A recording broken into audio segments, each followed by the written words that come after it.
ফিহিল কুরআন। জোরে কোন আল্লাহু আকবার। কোরআন সুন্দর করে জবাব দেয়, ও দুনিয়ার মানুষ,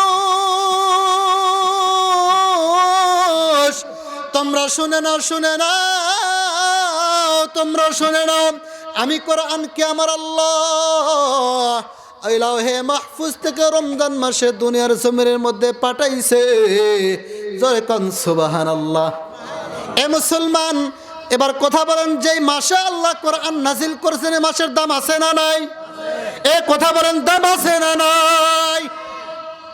যেই মাসে আল্লাহ কোরআন নাজিল করেছেন এই মাস সম্পর্কে নবী বলেন, ও সাহাবারা তোমরা কি জানো, যেই ব্যক্তির জীবনে রমজান মাস পাইল অথচ নিজের গুনাহ মাফ করতে পারলো না, এই ব্যক্তির উপরে আল্লাহর পক্ষ থেকে লানত আর গজব নাজিল হোক। জোরে কোন নাউজুবিল্লাহ। যাই হোক, ওদিকে যাব না, এবার কোরআনকে আবার একটু প্রশ্ন করি। কোরআন একটা মাস রমজান বুঝলাম, কিন্তু একদিনে তো না, কথা বলেন ঠিক কিনা? 30টা দিন মিলে একটা মাস হয় রে কোরআন।